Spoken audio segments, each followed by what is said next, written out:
Esse relato chegou até nós através de um inscrito do nosso canal, que viveu cada segundo dessa guerra quando ainda era menino em Serra Talhada. Segundo ele, até hoje acorda de madrugada achando que escuta tiros na rua. Serra Talhada, 23 de junho de 1947, festa de São João.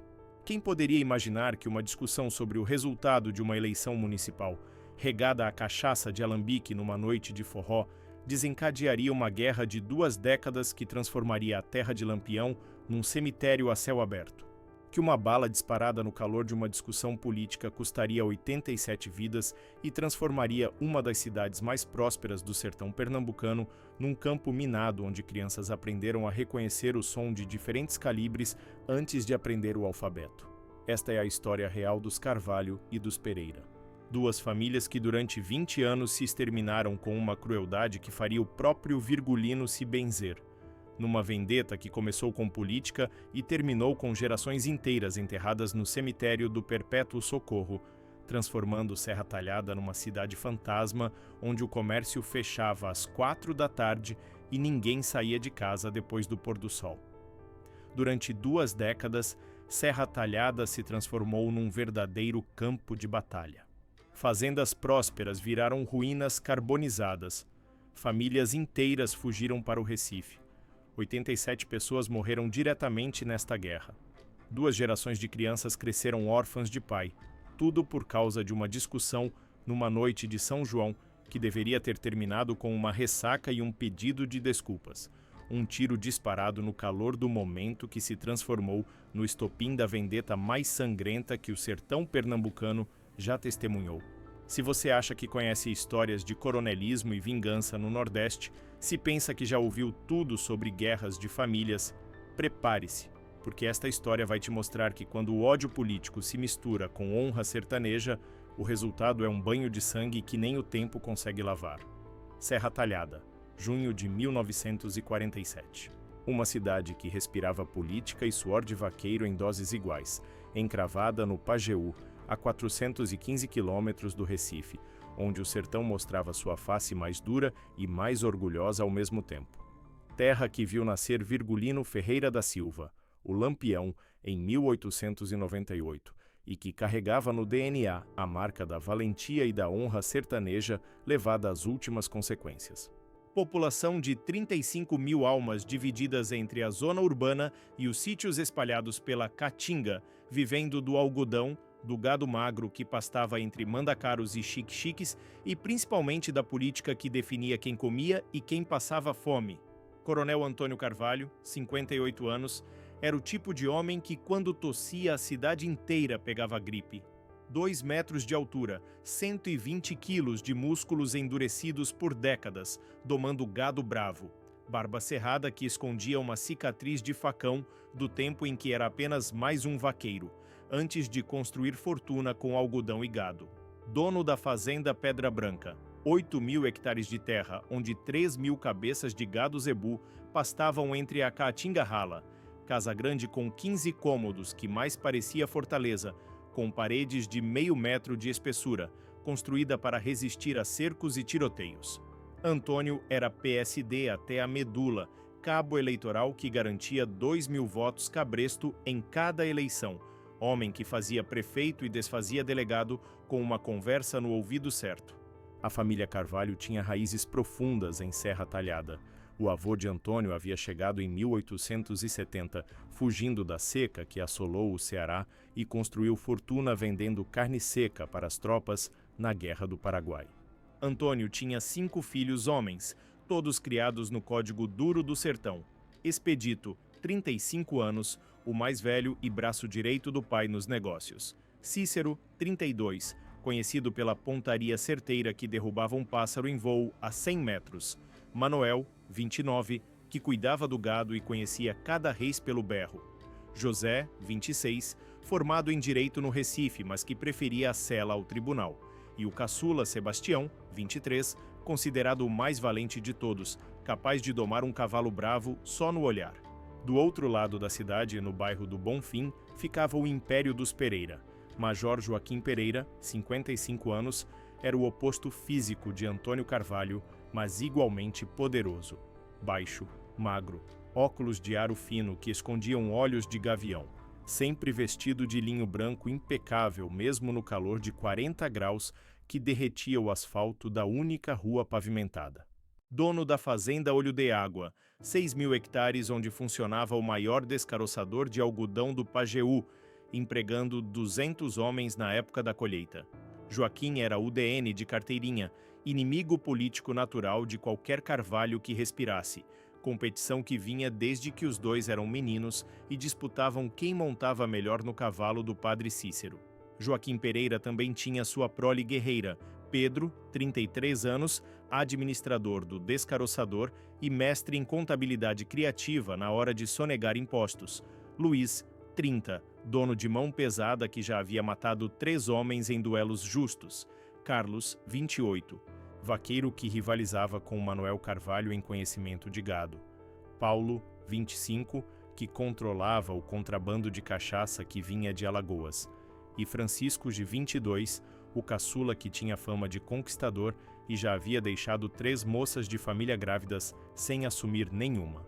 Durante décadas, Carvalho e Pereira mantiveram uma rivalidade que era quase folclórica em Serra Talhada. Disputavam tudo: quem tinha o melhor gado na exposição anual, quem trazia a melhor banda de forró para na festa do padroeiro, quem dava mais esmola na missa de domingo, quem elegia mais vereadores.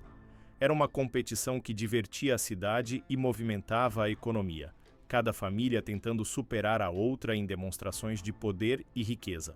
Mas tudo dentro dos limites da civilidade sertaneja, com provocações que não passavam de indiretas em comícios e olhares atravessados na feira, até chegar à maldita noite de 23 de junho de 1947. A festa de São João acontecia no arraial montado no Largo da Matriz, com fogueira de 10 metros de altura, barracas de comidas típicas, sanfoneiro trazido de Caruaru, quadrilha improvisada que juntava rico e pobre no mesmo arrastapé. O clima estava elétrico desde o início da noite, porque os resultados da eleição municipal tinham sido divulgados na véspera. O candidato dos Carvalho havia ganhado por apenas 43 votos, margem apertada demais numa cidade onde se esperava vitória de lavada. Expedito Carvalho e Pedro Pereira se encontraram por volta das 11 da noite, perto da barraca de Quentão, ambos já com várias doses de cachaça no bucho, aquele tipo de bebedeira que deixa homem valente e língua solta. A discussão começou civilizada, sobre a contagem de votos no distrito de Varzinha, mas foi esquentando conforme a cachaça descia e a memória de provocações antigas subia. "Vocês roubaram na Varzinha e todo mundo sabe", disse Pedro, apontando o dedo na cara de Expedito, gesto que no sertão equivale a cuspir na cara de um homem. Pereira sempre foi mau perdedor. "Desde o tempo que o senhor seu pai apanhava do meu avô no braço", respondeu Expedito, trazendo à tona uma briga de 1920 que deveria estar enterrada. "Seu pai é ladrão de gado, todo mundo sabe que metade do rebanho dele tem marca alterada." Pedro subiu o tom, acusação gravíssima que só se fazia com provas ou disposição para morrer. "Repete isso, Pereira, filho da puta!" Expedito partiu para cima, empurrando Pedro, que cambaleou para trás, derrubando a mesa de Quentão. Foi quando Pedro Pereira puxou o revólver Taurus calibre 38 que sempre carregava na cintura, mesmo em festa de santo. O primeiro tiro atravessou o peito de Expedito Carvalho às 11h47 da noite, segundo o relógio da torre da igreja que parou naquele exato momento por coincidência macabra ou presságio divino. Expedito caiu de costas na terra batida, sangue se misturando com a cinza da fogueira que o vento espalhava, olhos arregalados olhando as estrelas que piscavam indiferentes, chamando pelo pai numa voz que foi sumindo até virar sussurro e depois silêncio. O arraial explodiu em pânico. Mulheres gritando, crianças chorando, homens correndo para buscar armas, outros correndo para se esconder. Pedro Pereira ficou parado, olhando o corpo de Expedito, talvez só então percebendo que havia assinado não apenas uma sentença de morte, mas o início de uma guerra que consumiria as duas famílias.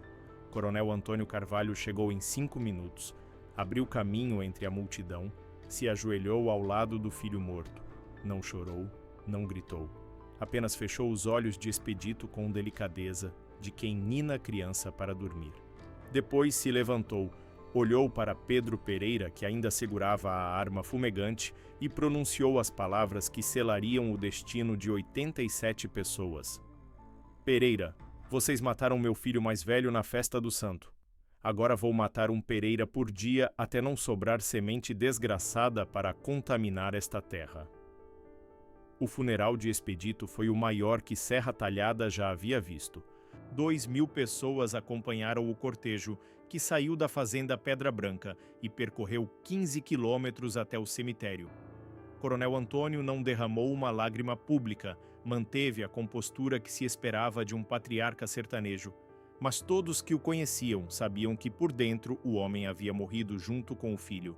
A primeira vingança veio 72 horas depois. Carlos Pereira foi emboscado quando voltava de Flores, cidade vizinha onde havia ido comprar munição, pressentindo o que vinha por aí. 5 homens dos Carvalho esperaram na curva do Lajedo Pintado, local ermo onde só passava urubu e alma penada. 18 tiros de rifle transformaram Carlos em peneira humana. Morreu aos 28 anos.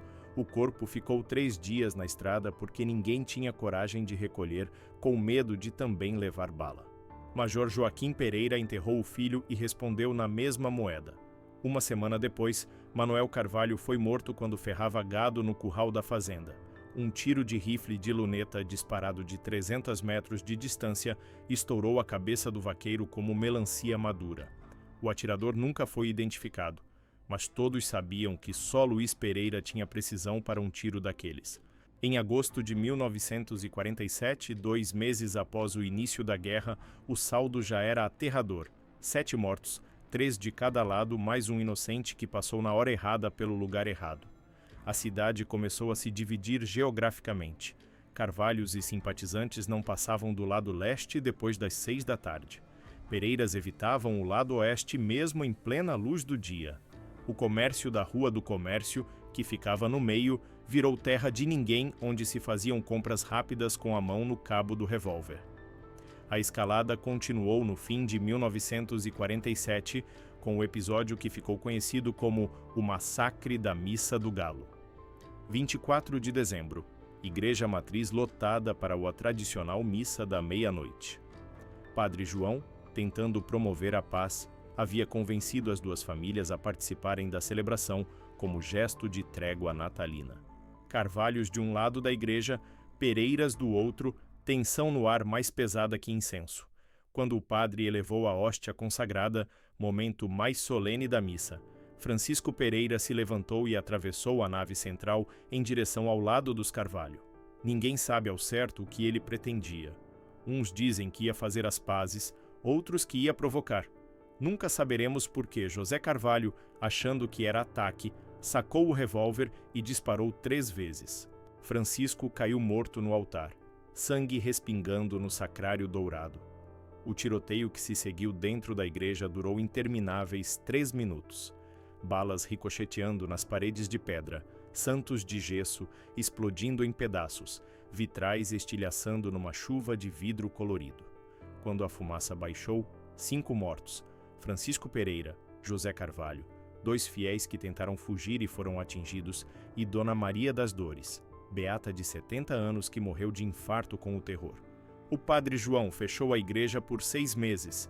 Disse que o lugar estava amaldiçoado até que Deus perdoasse tamanho sacrilégio. 1948 entrou com a guerra se espalhando para além das 2 famílias principais. Primos, cunhados, compadres, agregados, todos sendo puxados para o conflito como ferro para imã. Não existia neutralidade em Serra Talhada. Ou você era Carvalho ou era Pereira, ou era alvo dos 2 lados. Em março, a fazenda Olho de Água dos Pereira foi atacada de madrugada. 15 homens dos Carvalho chegaram atirando, tocaram fogo no descaroçador de algodão, prejuízo de 50 mil cruzeiros que representava um ano inteiro de lucro. Paulo Pereira morreu defendendo o paiol de algodão, crivado de balas, mas levando 2 atacantes junto. Em maio, Sebastião Carvalho, o caçula considerado o mais valente, foi atraído para uma emboscada com uma carta falsa de uma suposta admiradora. Quando chegou ao encontro marcado numa casa abandonada na estrada de floresta, encontrou Luiz Pereira e 3 capangas esperando. A tortura durou horas. Quando encontraram o corpo 2 dias depois, estava tão desfigurado que só reconheceram pelas botas de couro de cobra que Sebastião sempre usava. A brutalidade de morte de Sebastião quebrou qualquer código de honra que ainda restasse. Coronel Antônio Carvalho, já tendo perdido 3 filhos, decidiu que era hora de acabar com os Pereira de uma vez. Contratou Zé Moreno, pistoleiro famoso que havia integrado o bando de Lampião, prometendo 10.000 cruzeiros por cada Pereira morto. Zé Moreno era uma lenda viva do cangaço. 1,90 m de pura maldade, cicatrizes de bala no corpo todo, olho esquerdo vazado numa briga de facão, conhecido por nunca ter errado um tiro e nunca ter deixado um serviço pela metade. Com ele vieram mais 5 ex-cangaceiros, homens que não conheciam piedade nem perdão. O reinado de terror de Zé Moreno durou 6 meses. Pedro Pereira foi morto quando saía do bordel de Dona Chiquinha, 3 tiros nas costas que o derrubaram com as calças ainda desabotoadas. Luiz Pereira, o atirador de elite, foi morto ironicamente por uma bala perdida durante um tiroteio na feira. Nunca se soube se foi sorte ou se Zé Moreno era tão bom que até bala perdida dele achava o alvo certo. Major Joaquim Pereira, vendo os filhos morrerem um por um, também apelou para reforços externos. Trouxe de Alagoas os irmãos Vieira, família de pistoleiros que tinha fama de já ter eliminado 2 famílias inteiras em Palmeira dos Índios. O confronto entre os capangas profissionais transformou Serra Talhada num faroeste brasileiro. Em dezembro de 1948, 1 ano e meio após o início da guerra, aconteceu o confronto que entraria para a história como a Batalha da Ponte do Pajeú. Zé Moreno e seus homens vinham de uma tocaia frustrada quando encontraram os irmãos Vieira na ponte estreita sobre o rio. Nenhum dos grupos quis dar passagem. O tiroteio durou 2 horas, com os 2 lados entrincheirados nas margens do rio. Quando acabou a munição e a poeira baixou, 8 mortos, incluindo Zé Moreno e 2 dos irmãos Vieira. O rio Pajeú correu vermelho por 3 dias. Dizem que até hoje os peixes daquela parte do rio têm gosto de sangue. Os anos 1950 trouxeram uma mudança na dinâmica da guerra. Com os patriarcas originais mortos, Coronel Antônio Carvalho morreu de desgosto em 1951, Major Joaquim Pereira foi assassinado em 1952. A segunda geração assumiu o comando da vendetta, mas eram homens criados na violência, que não conheciam outro modo de vida além da vingança. Cícero Carvalho, agora líder da família, era um homem amargurado que havia perdido o pai e 3 irmãos. Sua única motivação na vida era exterminar os Pereira. Do outro lado, um primo distante chamado Antônio Pereira, que havia herdado as terras por falta de herdeiros diretos, mantinha a guerra mais por medo de parecer fraco do que por convicção. A década de 1950 foi marcada por assassinatos esporádicos mas constantes. Um Carvalho morto aqui, um Pereira executado ali, numa contabilidade macabra que ninguém mais conseguia acompanhar direito. Serra Talhada se transformou numa cidade fantasma onde ninguém investia, ninguém construía, ninguém planejava o futuro porque podia não estar vivo para ver. O episódio mais trágico aconteceu em 1955, no que ficou conhecido como o Massacre dos Inocentes. Um grupo de homens dos Carvalho atacou por engano uma festa de casamento, achando que era a reunião dos Pereira. Mataram 6 pessoas que não tinham nada a ver com a guerra, incluindo a noiva de 16 anos, que morreu com o vestido branco tingido de vermelho. O erro causou revolta na população, mas ninguém tinha coragem de enfrentar as 2 famílias. Em 1958, o governo estadual tentou intervir. Mandou um destacamento de 30 soldados da Polícia Militar, comandados por um capitão linha dura que prometeu acabar com a guerra em 3 meses. O capitão durou 2 semanas. Foi encontrado morto no quarto do único hotel da cidade, degolado de orelha a orelha. Nunca se soube se foram os Carvalho ou os Pereira. Talvez tenham se unido temporariamente contra o inimigo comum. Os soldados voltaram para o Recife no dia seguinte. A década de 1960 viu a terceira geração entrar na guerra. Jovens que nasceram depois de 1947, que não conheciam os motivos originais da briga, mas foram criados para odiar o sobrenome inimigo. João Carvalho Neto, 18 anos em 1965, era considerado o mais perigoso de todos. Frio, calculista, educado por padres, mas com alma de demônio, matou seu primeiro Pereira aos 16 anos e já colecionava 5 mortes aos 20. Do lado dos Pereira, Miguel Pereira Sobrinho, também com 18 anos, rival natural de João Neto.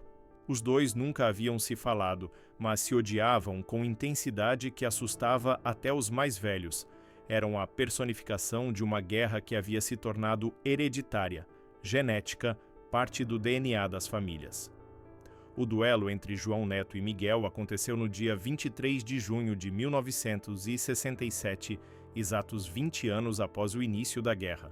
Foi combinado, coisa rara naqueles tempos de emboscada e traição. Meio-dia em ponto, sol a pino, na rua principal de Serra Talhada, completamente deserta porque a população inteira se escondeu com medo de bala perdida. Os dois caminharam um em direção ao outro como nos filmes de faroeste que às vezes passavam no único cinema da cidade. Quando estavam a 20 metros de distância, sacaram as armas ao mesmo tempo. João Neto era mais rápido, mas Miguel era mais preciso. Os dois dispararam simultaneamente. João Neto levou um tiro no ombro que o girou, mas não o derrubou. Miguel levou um tiro no peito que o fez cambalear, mas continuar de pé. Continuaram atirando enquanto se aproximavam. Uma dança macabra de morte sob o sol escaldante do sertão. Quando as balas acabaram, estavam a 2 metros um do outro. João Neto caiu primeiro. 3 balas no corpo. Miguel deu 2 passos, sorriu e desabou, morto antes de tocar o chão. Os 2 últimos líderes das famílias haviam se matado mutuamente, fechando um ciclo de 20 anos com simetria poética e trágica. Com a morte de João Neto e Miguel, as famílias finalmente perceberam a futilidade daquela guerra. Não havia mais patriarcas, não havia mais honra a defender, não havia mais nem propriedades para disputar. Tudo havia sido consumido pelo ódio, terras vendidas para comprar armas, gado sacrificado para pagar pistoleiros, casas abandonadas por medo de ataque. Em agosto de 1967, os poucos sobreviventes das 2 famílias se reuniram secretamente numa fazenda em Floresta, cidade vizinha.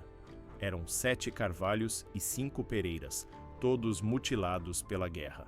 Viúvas, órfãos, aleijados. Assinaram um acordo de paz escrito em papel de cartório, jurando pelo sangue derramado que a guerra estava acabada. O saldo final era devastador. 87 mortos diretos, 2 famílias destruídas, uma cidade economicamente arruinada, centenas de órfãos e viúvas, milhares de pessoas que fugiram e nunca voltaram. Serra Talhada levou 2 décadas para se recuperar parcialmente, mas as cicatrizes nunca sararam completamente. Hoje, quase 60 anos depois, Serra Talhada é uma cidade moderna com 90 mil habitantes, Universidade Federal, comércio próspero. Mas ainda existem 2 cemitérios separados, um onde estão enterrados os Carvalho, outro onde descansam os Pereira. Dizem que à meia-noite de 23 de junho, quando a cidade celebra São João, ainda se ouve tiros fantasmas ecoando pelas ruas, lembrando que algumas guerras nunca terminam verdadeiramente, apenas adormecem esperando a próxima desculpa para recomeçar. Esta história real nos ensina que o ódio político, quando misturado com honra ferida e sede de vingança, cria um ciclo de violência que devora gerações inteiras. Mostra como uma única bala disparada no calor do momento pode desencadear décadas de derramamento de sangue, como famílias poderosas podem se destruir mutuamente até não restar pedra sobre pedra dos impérios que levaram gerações para construir. Nosso inscrito, seu Josivaldo, termina seu relato dizendo que até hoje, quando passa pela rua onde João Neto e Miguel se mataram, o asfalto parece mais quente, como se o sangue derramado ainda fervesse sob o sol do sertão. Ele jura que nas noites de lua cheia ainda vê vultos dos mortos caminhando pela cidade, procurando vingança que nem a morte conseguiu saciar, presos eternamente numa guerra que começou com política e terminou com duas famílias extintas, numa tragédia que transformou Serra Talhada na cidade mais violenta do Brasil por 2 décadas inteiras.